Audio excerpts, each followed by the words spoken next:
Salut à toutes et à tous.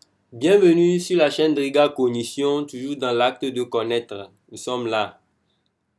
Je vous prie de vous abonner si vous n'êtes pas encore abonné, d'activer la cloche de notification pour ne rien rater. Sur cette chaîne, nous divulguons les notions mathématiques et nous essayons de rendre ça d'une manière simple selon nous.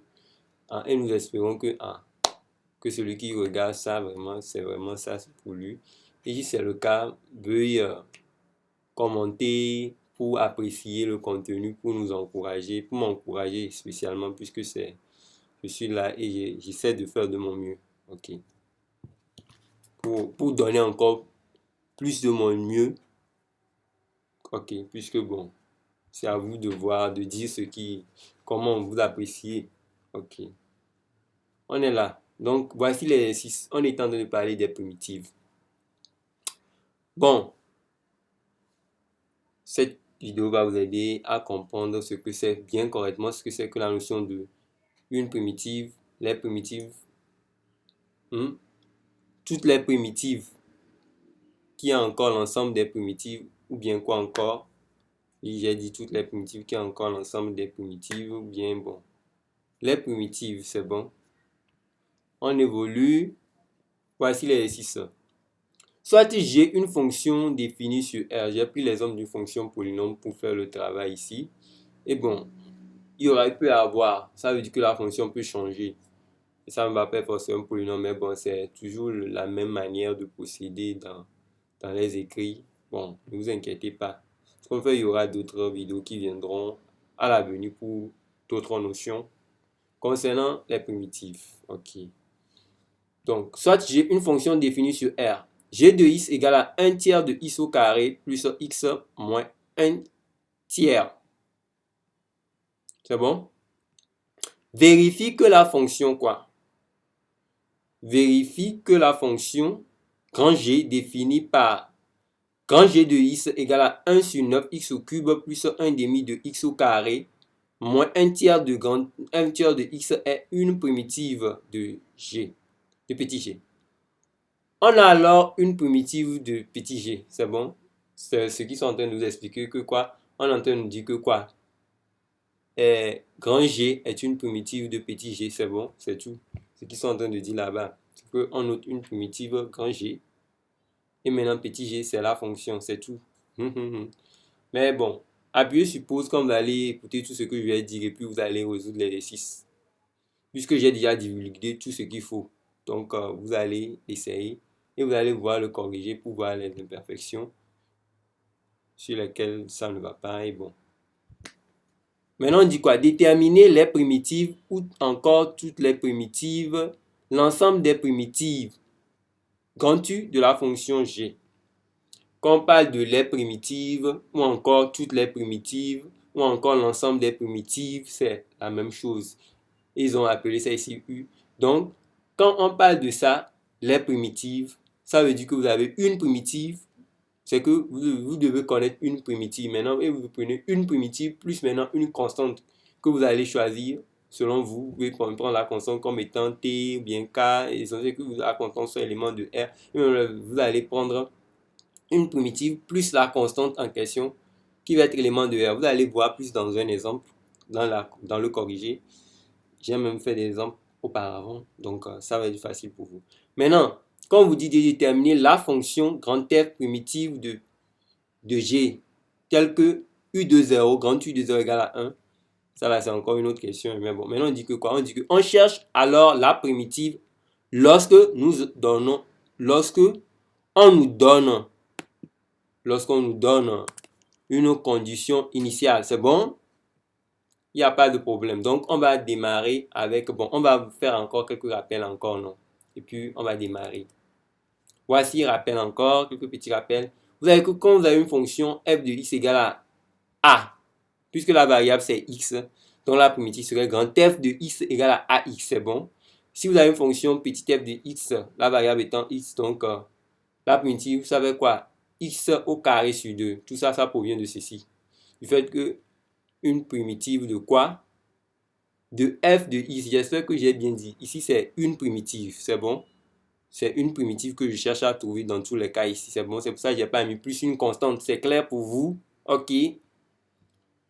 Quand vous ne mettez pas plus une constante, c'est que c'est une primitive. C'est clair? Donc, dans les exemples ici, c'est qu'il n'y a pas une constante. Il n'y a pas fait plus k. Donc, c'est une primitive. J'ai déterminé dans tout ce cas-là. Ok.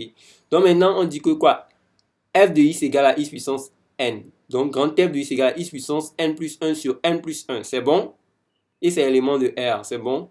Donc, si c'était t ma variable ici, ça veut dire que f de t égale à t puissance n. Maintenant, une primitive, ça va être grand F de t égale à x puissance, ça va être t puissance n plus 1 sur n plus 1.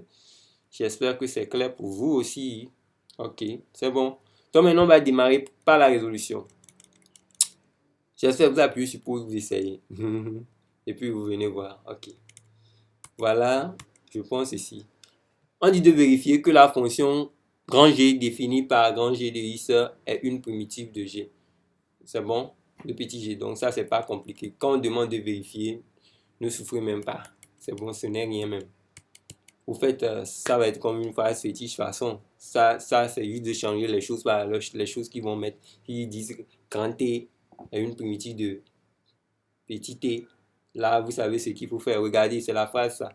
Si grand G de x égale à ceci est une primitive de petit g, alors grand G' de x est égal à petit g. C'est bon, si vous dérivez grand G, vous allez obtenir petit g. Si c'est vraiment une primitive, c'est bon. Donc, c'est celui qui va suivre les vidéos antérieures va bien comprendre ceci. C'est qu'il y a dans mes vidéos, il y a une progression. Même celui qui voit celui-ci, en tout cas, il va comprendre aussi. Mais je vous exhorte à aller sur les vidéos que j'ai fait auparavant concernant ces notions. Ok. Et je vous prie de liker ça aussi. Et ça, c'est important pour me motiver. C'est bon. Pour m'encourager. Depuis là, je ne vois pas des commentaires commenter pour dire comment vous voyez la vidéo. Bon, c'est bon. Commentez en appréciant ça. Ok. Pour m'encourager au fait à vous en faire autant de vidéos. Ok. C'est pas facile de s'asseoir, de rédiger.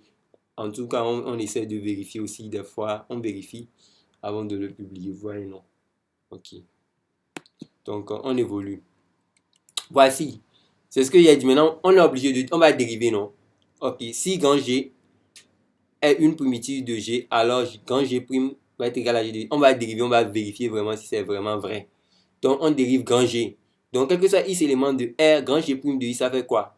1 sur 9 facteur de quoi? 3x au carré. C'est bon, c'est la dérivée de x au cube qui fait 3x au carré. Celui qui ne sait pas faire les dérivées, j'ai fait des vidéos concernant ces genres de dérivées. Les fonctions polynomiales, il n'a qu'à aller regarder la playlist, il va comprendre. Donc, et maintenant ici, plus 1 demi de facteur de quoi? 2x moins 1 tiers, puisque la dérivée de x c'est 1, c'est bon, puisque x est la variable, donc on évolue. Donc, quel que soit x élément de R, g' de x est égal à 1 tiers de x au carré plus x moins quoi? Moins 1 tiers. Donc, on voit que c'est vraiment notre g de x. Donc, puisque g' de x, grand g' de x nous donne g de x, on peut conclure alors que quoi? On conclut facilement que quoi? Grand g de x est une primitive de la fonction g, petit g. C'est bon? Maintenant, on va résoudre la question suivante. Rapidement. Petit 2, on dit de déterminer les primitives ou l'ensemble ou encore toutes les primitives, l'ensemble des primitives u de la fonction grand G. Je vous ai expliqué ça. Regardez l'exemple pour bien comprendre. Voici le corrigé. Ok. Voici. Quand on vous dit les primitives de la fonction ou toutes les primitives ou l'ensemble des primitives de la fonction G, ici on dit que c'est de la forme u de x. Donc maintenant, comme je l'ai dit, ça veut u de x égale à quoi? Notre grand G de x, une primitive qui était grand G de x maintenant, plus maintenant une constante. C'est qu'à chaque fois vous faites une primitive plus une constante, c'est bon. Ça dit si vous avez peut-être bon, je ne veux plus prendre des exemples puisque bon, j'ai fait. C'est l'exemple là qu'on a pris ici. C'est que ça, c'est notre grand G de x. C'est ça qui était une primitive. Maintenant, on fait plus juste une constante. Donc, la constante, ça peut être n'importe quoi. Hein. Quelqu'un peut prendre ici t, mais l'essentiel est que ça soit l'élément de R, c'est bon. N'importe quoi comme constante ici, ça passe, c'est bon. Vous prenez juste ce que vous pensez bon comme constante. Qu'est-ce que j'ai? Voilà ici ce que... On prenait T comme une constante, donc on corrige ça rapidement. Bon, c'est pas une erreur, je voulais prendre T. Donc si je prends T comme une constante, c'est comme ça, je vais le noter. Mais bon, comme dans la suite, je sais que c'est R, je veux utiliser. J'ai utilisé K, donc je vous remets mon K à sa place. C'était pour vous dire que vous pouvez prendre n'importe quel quoi comme votre constante, c'est bon. Pas forcément K. Donc les primitives de G, c'est ça. C'est de la forme U de X égale à ça plus K. Ça fait grand G de X plus K, c'est bon. Donc il n'y a pas de problème. Donc voilà la solution. Maintenant la dernière question. C'est pas, on dit de faire quoi? Détermine la fonction grand F primitive de petit g telle que U de 0 égale à 1. On vous explique encore. On cherche alors la primitive lorsque on nous donne une condition initiale. C'est bon. La condition initiale, c'est U de 0 égale à 1. Donc, à chaque fois que vous avez une condition initiale, c'est la primitive. Donc, quand vous finissez, vous dites que la primitive est. C'est bon, puisque vous avez une condition initiale. C'est pas compliqué. Voilà. On dit, comme, ça commence ici. Je mets un point là-bas. Comme U de 0 égale à 1, on a U de grand U de 0 égale à quoi? Je remplace. Ça veut dire que ça fait 1 sur 9. Ceci, 0 ici. Ça fait 0 ici. C'est bon. Maintenant ici, 1 tiers, puisque c'est, il y a 0 ici. Donc, plus K égale à 1. Donc tout ça, là, ça fait 0. Donc on voit que rapidement que K égale à 1. Il n'y a pas à discuter. On ne va pas inventer. C'est ce qu'on a vu. Donc on va conclure alors. On a alors la primitive grand F de la fonction G, petit g, est grand F de X égale à 1 sur 9 X au cube plus X au carré sur 2 moins 1 tiers de X plus 1. C'est ça qui est la primitive de G, c'est bon. Donc, je crois que j'ai fini pour cette vidéo. Sûrement, la prochaine fois, on va parler de primitives de fonctions sinus et cosinus. Donc, j'ai fait un bref aperçu sur toutes les notions que j'avais essayé de faire. Donc, à la prochaine. Abonnez-vous massivement à la chaîne. Sur cette chaîne, il y aura du lourd. Je vous le dis bien. C'est mon manque de disponibilité qui fait cela, mais j'essaie de faire de mon mieux ces derniers temps pour laisser des contenus. Et aimer les vidéos et partager ça pour que notre communauté soit grande. Dans notre objectif d'essayer de rendre les maths, les mathématiques très abordables. C'est mon objectif. C'est pour cela que cette chaîne a été mise en place. Ok. À la prochaine.